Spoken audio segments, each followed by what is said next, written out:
نبی اکرم صلی اللہ تعالی علیہ وسلم جب گھر تشریف لے جاتے تھے تو حضور اپنے وقت کو 3 حصوں میں تقسیم کرتے.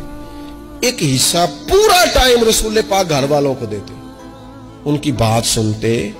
بلکہ حضرت عائشہ صدیقہ فرماتی ہیں جب تک گھر میں رہتے کوئی نہ کوئی گھر کا کام ہی کرتے رہتے. حضور ٹائم دیتے. ایک حصہ یہ. دوسرا حصہ ٹائم کا نبی پاک صلی اللہ تعالی علیہ وسلم نے آرام کے لیے رکھا ہوا تھا. حضور آرام کرتے, لیٹتے.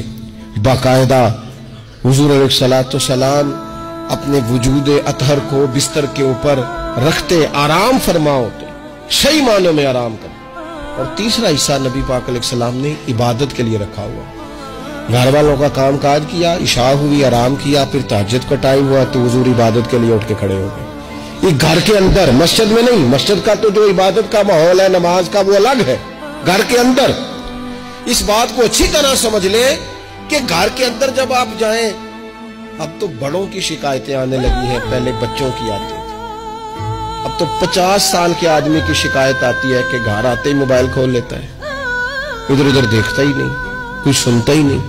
اس طرح تو ہمارے اپنے ہم سے ٹوٹ جائیں گے, بکھر جائیں گے. ہمارے بچے خدا جانے کیا سوچنے لگیں گے, کسی اور سمت نکل جائیں گے.